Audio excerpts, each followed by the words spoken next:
बदलापूरमधील 2 चिमुरडींवरील अत्याचाराने आज देशभरात संतापाची लाट उसळली आहे। एका नामांकित शाळेतील सफाई कामगाराने अल्पवयीन मुलींवर अत्याचार केला।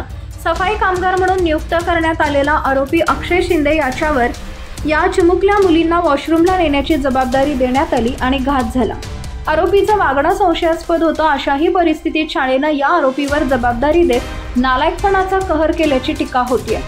1 ऑगस्टला 24 वर्ष आरोपीची शाळेत नेमणूक झाली। त्याच्यावर लहान मुलींना वॉशरूमला नेण्याची जबाबदारी देण्यात आली होती। अल्पवयीन मुलींसोबत 12 आणि 13 ऑगस्टला घृणास्पद कृत्य घडल्याचं एका मुलीनं सांगितलं। गुरुवार 14 ऑगस्ट रोजी पीडित 4 वर्ष 2 मुलींपैकी एकीनं तिच्या आजोबांकडे तिनं आपल्या प्रायव्हेट पार्ट्सजवळ त्रास होत असल्याचं सांगितलं।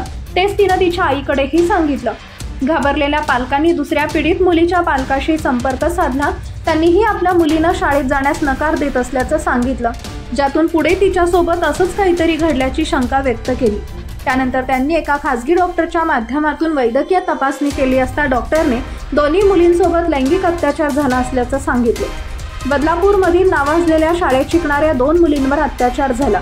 यातील एक चिमुकली 4 वर्षाची तर दुसरी 6 वर्षाची असल्याची माहिती मिळते आहे।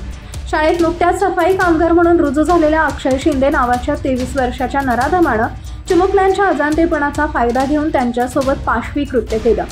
ही घटना 12 ऑगस्टची आहे। त्या दिवशी सकाळचे वर्ग सुरू असताना घडली।